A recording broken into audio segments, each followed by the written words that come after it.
Hey guys, I've spent the past few weeks playing through and eventually 100%ing Donkey Kong Bananza, and I really enjoyed it. The game's become one of my favorite 3D platformers. However, ignoring its terrain destruction mechanics and slightly more complex than usual story, whilst playing Bananza, I couldn't help but notice just how much stuff in the game is extremely similar to aspects of Super Mario Odyssey. I can't think of another set of Nintendo games where, apart from the core gameplay mechanics, almost all structural and superfluous elements in one game were seemingly inspired by another game that's sort of a part of a completely different franchise. Now, there's a good reason for this, of course, which is that Bananza and Odyssey were largely made by the same development team, Nintendo EPD Tokyo, which was kind of obvious from the moment Bananza was revealed. But I think Bananza's Odyssey influence goes beyond typical development studio trademarks. It's clear the team basically used this game as an opportunity to take another stab at a familiar formula. So today, I'm going to take a closer look at the similarities and differences between Donkey Kong Bananza and Super Mario Odyssey to see how the games stack up to each other and why I ended up liking Bananza so much more.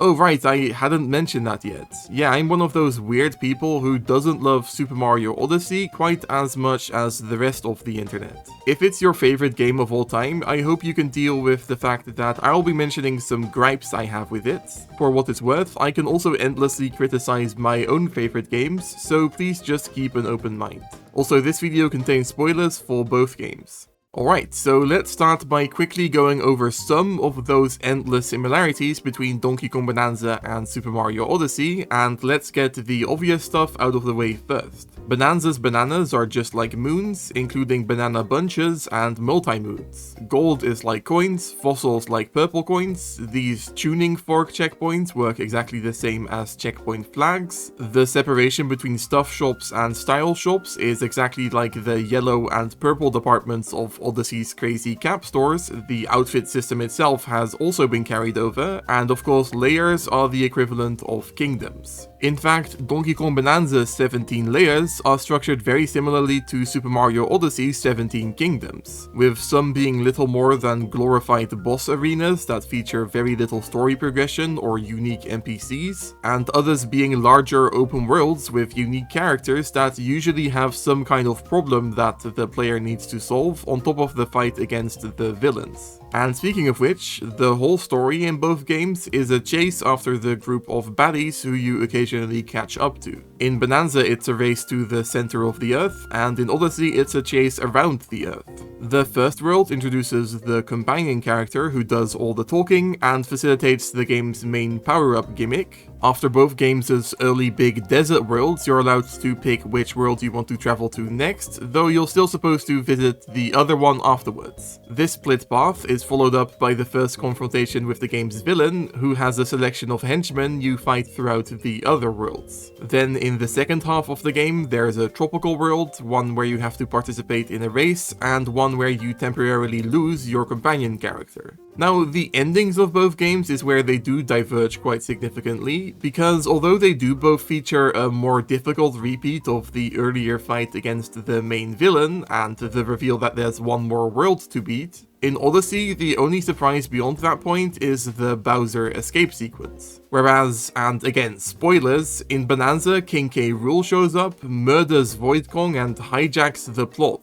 leading to the final world, which ends in a 3-phase boss fight that also includes a fake ending and another escape sequence. So yeah, maybe the fact that Bananza features such a similar structure up to that point works in its favor in this regard, because it makes this final part of the game all the more surprising.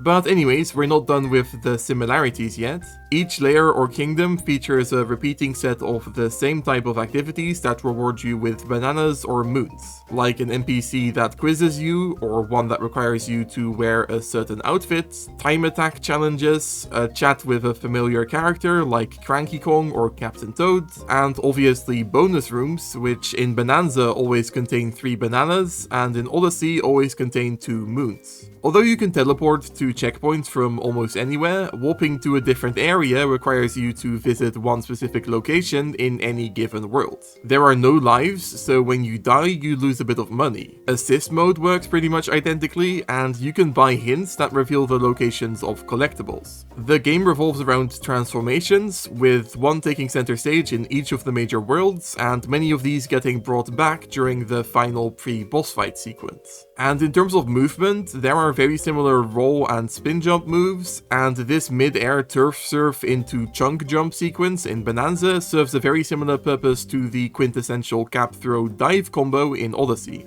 Okay, that was a lot, and I've still only talked about the broad stroke stuff. There are more specific aspects of both games that are also very comparable, not to mention comparisons to other games made by Nintendo EPD Tokyo or other Nintendo games in general. But the main reason I wanted to highlight these similarities is to emphasize what's mostly missing from these comparisons, which is gameplay mechanics. Although Donkey Kong Bananza is very similar to Super Mario Odyssey on a structural level, not only is the moment-to-moment gameplay very different, but Bananza's enemies and obstacles, and the ways those are integrated into sections, are nearly incomparable to anything in Odyssey. And this is the first aspect of Bananza that I vastly prefer. See, ignoring the inherent wonder of Odyssey's flashy capture mechanic and open world exploration, the actual level design is good, but nothing special in my opinion. For example, the Sand Kingdom is all about bullet bills. They get introduced as enemies early on, with their ability to transport the player only serving to uncover optional moons. But then as you progress through the kingdom's storyline, that ability takes center stage, until it ends up being crucial for defeating this boss by capturing its hands, which are basically bullet bills. The game does something similar with chain chomps in Cascade Kingdom, uproots in Wooded Kingdom, tanks in Metro Kingdom, Gushens in Seaside Kingdom, lava bubbles in Lunging Kingdom, and Pokios in Bowser's Kingdom.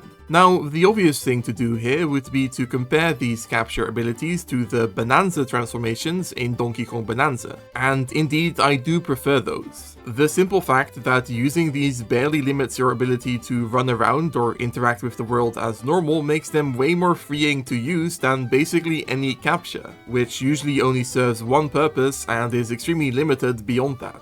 But no, I don't really think that's a fair comparison. Instead, I want to talk about Bananza's central gameplay mechanics in its various layers. So, for example, sure, the forest layer partially revolves around the ostrich Bananza, but it also introduces toxic goo and these berries that grow vine bridges when they're thrown onto woods, and there's enemies that form temporary bridges, and annoying red thorny vines that you can't dig out by hand, and the world also introduces enemies made out of those vines, including the bridge guys. It's all really cohesive.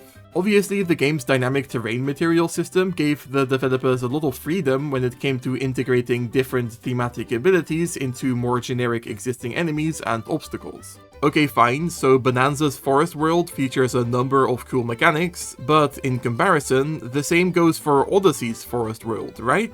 Apart from the uproots, it also introduces those tank enemies and piranha plants that spit toxic goo and these flower bridges. But the difference here is how naturally the use of these mechanics evolves throughout both worlds. See, in Bananza's forest layer, all of the mechanics I mentioned come together at the end in the form of this boss fight, where this plant witch, I guess, spawns vine bridges with red thorns and waves of toxic goo that you have to reach using the ostrich Bananza. It's a satisfying finale to everything the world has set up. But in Odyssey's Wooded Kingdom, initially the intended path through the world switches back and forth between focusing on uproots and toxic goo spitting piranha plants, and then the mini-boss revolves around toxic goo, so that works. Then the second half of the kingdom is basically entirely about tanks, until the boss fight, which you are forced to fight using an uproot again. Whereas it isn't until the Metro Kingdom that the tank capture is used during a boss. And even ignoring the structural oddity of all that, I also can't help but feel that these mechanics simply aren't that interesting. Slowly walking across auto-scrolling paths is nowhere near as fun as spawning your own destroyable vine bridges wherever you like. Uproots are cool to use, but they don't really get combined with any other interesting mechanics. And the tank is just a tank.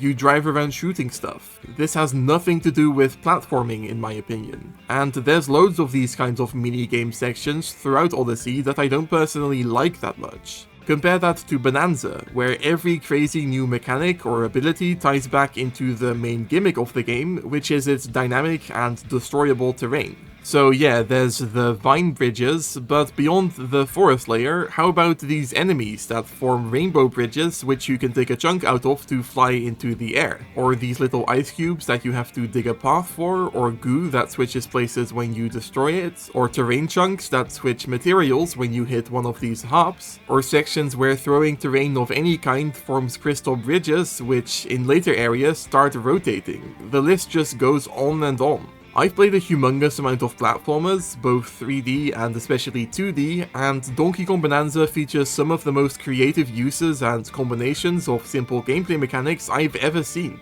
Like, the Radiance layer is all about enemies and objects that change or disappear depending on if they're hitting light or shadow. So a creative section towards the end of the world revolves around changing the direction of the sunlight to make certain platforms appear or disappear, which is something I've never seen before. But what I wanted to highlight is how cool it is that then a few layers deeper, after introducing that crystal bridge mechanic, the game forces you to think on your feet by combining both mechanics in this enemy time attack challenge. Since here, you're supposed to realize that throwing terrain into this area will form crystal chunks that then cast shadows onto these scorpions, making them vulnerable to your attacks. In general, these timed enemy encounters are a goldmine for clever combinations of simple mechanics just like this. Now, I've seen a lot of people rightfully point out that, just like Super Mario Odyssey, Donkey Kong Bananza isn't particularly difficult to beat or 100% really. But honestly, these kinds of easy but clever puzzles that require a bit of thought on the part of the player are way more satisfying to me than any kind of overall difficulty bump. As someone who thinks about level design on a daily basis, this is the kind of stuff that makes me love a game, honestly. And getting back to the topic at hand, whereas Bananza is filled with these kinds of ingenious yet simple combinations of the game's various unique mechanics, this is something that Odyssey kind of lacks. There are still some examples of it, like this bonus room where you have to sort of self-sabotage by triggering the shockwave generators to clear away the fog, which is a neat little combination of mechanics. And I also really like this bonus room where these cap launchers that are featured throughout the game are combined with the Luncheon Kingdom fork guys in some really fun ways. But I hope that you can agree that even examples like this just don't stack up to Bananza's equivalent clever combinations, and these are some of the most interesting sub-areas in the game, I'd say. Compared to Bananza, Odyssey's main route throughout each kingdom has some decent enough mechanical progression, like I've explained, but the mechanics here are just mostly pretty bog standard for a Mario game or platformer in general, and don't combine in that many interesting or satisfying ways. Now you might say, but what about Mario's crazy moveset in Odyssey? Surely that helps make the generic level design more interesting. Well, I don't really think so, though this isn't something that Bananza really improves upon either. Because in both Donkey Kong Bananza and Super Mario Odyssey, the developers implemented extremely cool and relatively complex movement tech that the level design never actually expects you to use. Sure, Bananza's hilltop layer is meant to teach you the Turf Surf ability, which is then required at several points later on in the game, but that's about the most complicated move you need to beat Bananza. And I might be wrong about this, but it feels like Odyssey literally never requires the player to cap jump, whereas at least chunk jumping is occasionally required during Bananza's postgame. Now, I do think there's something admirable about designing these convoluted movement systems just to allow experienced players to have a bit more fun with the game, but making use of this can trivialize many platforming challenges, especially in Odyssey. The intended or unintended skips in both games are a lot of fun, but at a certain point I shouldn't feel like I have to force myself not to make use of them just to engage with the game's mechanics. Anyways, that's enough level design nitpicking for one video, so what else does Bananza do better than Odyssey? How about collectibles? This is one of the few parts of Super Mario Odyssey that I see even the most fervent fans complain about occasionally, because the game both forces you to collect an arbitrary amount of moons to progress through its main campaign, and also barely gives you an incentive to do so beyond that. Purple coins are used to buy stuff, moons are just there to watch a number go up. Sure, you need them to unlock some of the post-game content, but apart from that, they're completely pointless. Compare that to Bananza, which swung in the opposite direction by having bananas both be entirely optional and simultaneously extremely useful. In case you're not aware, this Donkey Kong game actually features a skill tree of all things, and you build up skill points by collecting bananas. And to my surprise, as opposed to, for example, the Koroks in the modern Zelda games, which are completely useless past a certain point, you have to collect every single banana to unlock every single skill. This also allows each player to dictate the game's difficulty themselves by choosing when or whether to upgrade hearts and other perks that make the game unambiguously easier. This same usefulness has also been carried over into costumes, albeit to a lesser extent. Whereas the different clothes in Odyssey didn't change the gameplay one bit, some of Bananza's outfits boost the player's abilities in small ways. This means that collecting fossils, which are used to buy outfits, is also incentivized. However, there is one aspect of Bananza's collectibles that I'm not as much of a fan of, which is the randomness involved with it. See, whilst digging through the game's terrain, you'll often stumble upon these treasure chests that spawn completely randomly and give away the location of one collectible. And similarly, collecting the game's music discs relies entirely on random enemy loot drops, which just feels weird for a 3D platformer in my opinion. But still, fossils and bananas themselves are handled better than their equivalents in Odyssey. For example, I really like how these are almost always physically present within the world from the start, meaning there are no bananas that spawn out of nowhere from throwing your cap onto a random object or ground pounding in a place that causes the controller to shake. These collectibles are always hidden fair and square. Another thing Donkey Kong Bananza improves upon over Super Mario Odyssey that shouldn't be too much of a hot take is its story and particularly its villains. To me, there's always been something cool about the way Odyssey opens up with Mario in the process of rescuing Peach from Bowser for the umpteenth time. It's a fun twist on the typical, more relaxed start to any given Mario game. But apart from that, and the general wedding plotline which doesn't really influence anything, Odyssey's story is yet another typical rescuing Peach plotline. And the Broodals, man, their designs are fine, and the moon and rabbits and Japanese folklore or whatever, sure, but they're just so generic and interchangeable. The game doesn't even bother to give them individual names most of the time.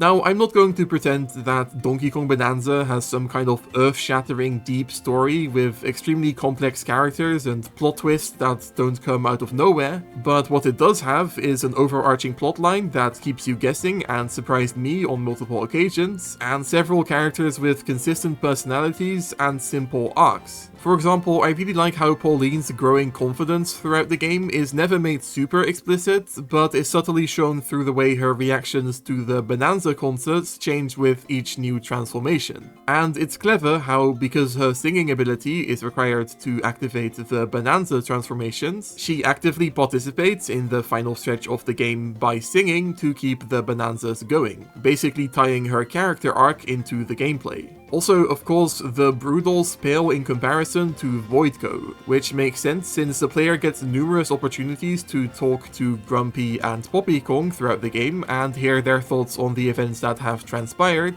and I just love the little annoying gremlin energy that Void Kong gives off. Despite the frame drops they cause, his boss fights where he throws everything he's got at you and then runs away are just so much fun, and way better than Bowser's equivalent fights in Odyssey. Though speaking of bosses, here's another hot take. From a pure story perspective, I actually don't really love K. Rool's inclusion. Of course, I appreciate the fact that he's here in many other ways, and the fight against him is good, but I don't think the story ever felt like it was naturally leading up to this point. The game game spends all of its cutscenes building up Voidco and their relation to Pauline, and then they end up being completely irrelevant in the game's final act. Like I said earlier, K. Rool basically hijacks the plot, and since we're on this topic, that's far from my only gripe with Donkey Kong Bananza. You may have noticed how, when talking about its level design, I only ever mentioned Bananza's later worlds, and that's for a good reason because I think the game's first few hours are pretty rough. It seems like the developers weren't confident in the player's ability to get a good grasp of the controls until 4 worlds into the game, meaning areas like the lagoon and hilltop layers basically don't focus on anything but the most basic of platforming mechanics. Also, more so than the later areas, which can actually be pretty linear, these early worlds allow you to just run around these open empty areas from objective to objective with little to no interaction with the main gimmicks in between. This, in addition to some other criticisms, made it to where I actually wasn't sure if I was enjoying the game until at least the canyon layer, which I entered 3 hours into playing the game. In comparison, Odyssey has 1, maybe 2 small tutorial worlds, and then the training wheels are off around half an hour in, which I vastly prefer. The presentation of both games is another area where I don't necessarily prefer Bananza over Odyssey. I was never too big of a fan of Odyssey's often more realistic and less imaginative visuals compared to other Mario games. Sure, some environments like the Luncheon Kingdom look quite striking, but the oddly realistic visuals of areas like Metro or Wooded Kingdom just kind of give me those Mario in Unreal Engine tech demo kind of vibes. Like, I'm sorry, but these trees just don't belong in a Mario game, in my opinion. Now, I know the developers have talked about how integrating these clashing art styles served to reinforce the game's theme of visiting strange foreign places or whatever, but in the end, I just think some of this stuff looks ugly. Bananza carries over some of that more realistic art style, but this is much more fitting for a Donkey Kong game than a Mario one in my opinion, even if this shot of Metro Kingdom still looks pretty cursed. But okay, I just said I don't necessarily prefer Bananza's presentation, so how come? Well, the thing is, Donkey Kong Bananza's visuals are extremely rough around the edges. It's clear that the fun gameplay of the terrain destruction mechanics was prioritized over everything else, meaning the game has some of the most obvious frame drops and pop-in I've ever seen in a Nintendo platformer. This is the kind of stuff that only bothers some people, and I did get used to it over the course of my playthrough, but I still think it's silly to think that 2 months into the Switch 2's life, I'm already wondering how this game might look at a consistent 60 FPS running on Switch 3. And the pop-in. This goes beyond typical LOD stuff. I've never seen level environments completely change shape like this in front of my eyes before. It's clear that the density of Bananza's underlying terrain voxels gets lowered at a certain distance away from the player, which leads to this strange effect. And some terrain that isn't on screen doesn't seem to cast shadows, causing the game's lighting to sometimes change completely out of nowhere. I also think the fact that pretty much everything in Bananza is destroyable, which is incredibly impressive by the way, does make its environments less distinctive, and often led to me getting disorientated during my first time playing through any given layer. Like, Odyssey does a great job of always giving you landmarks on the horizon that keep you orientated. But with a few exceptions, Bananza's worlds are often just made up of generic terrain blobs that are hard to separate from one another. On the other hand, I do think the more abstract world design that's present in both games fits Bananza's fantastical underground descent theme much more than Odyssey's semi-realistic globetrotting. Like, I can't be the only one who's bothered by the way most areas in Odyssey are supposed to feel like real living and breathing locations, but are usually made up of floating islands surrounded by an endless void. This is fine for more abstract areas like the Cap Kingdom, but in cases like Metro Kingdom, it just feels extremely odd.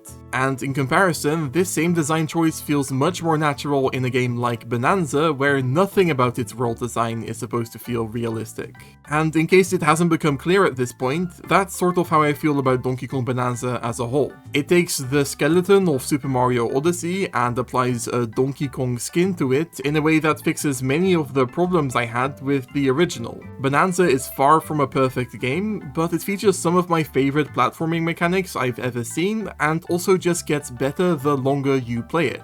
However, I can also totally understand the argument that because so much of the design legwork for Bananza was done in Odyssey, saying Bananza is largely the better game without acknowledging how much of it relies on the groundwork laid by Odyssey is kind of unfair. And there are things Odyssey does way better than Bananza. Like, I haven't even talked about the soundtracks of both games, but in my opinion, Odyssey's is way better and more memorable. My opinion on these games is very similar to how I feel about New Super Mario Bros. U in relation to New Super Mario Bros. Wii, or Tears of the Kingdom in relation to Breath of the Wild. I prefer the sequel that takes everything that was good about the original and improves and refines it, but I know loads of people who can't get over the similarities and prefer the originals, and that's totally fair. Though either way, talking about these 4 games specifically, I do hope that Nintendo doesn't keep using this formula. I don't need every Nintendo franchise to turn into semi-open world exploration-based games with tons of collectibles and a repetitive mission structure. Even Mario Kart has been infected by this trend now. I'm glad Bananza managed to take the structure of a game I don't really love and do something more enjoyable with it, but I would prefer it if Nintendo kept innovating when it came to the underlying formulas of their games, instead of making Odyssey and Breath of the Wild clones for decades to come. Anyways guys, that's gonna do it for this video. I usually make videos about very objective game modding tricks or development techniques, not opinion-based stuff like this, so please let me know how you feel about this in the comments. And while you're down there, maybe also consider leaving a like or subscribing or whatever. I also have a Discord server linked in the description, and if you want to watch my videos early, you can sign up for a YouTube channel membership. Thank you so much for watching, and bye bye!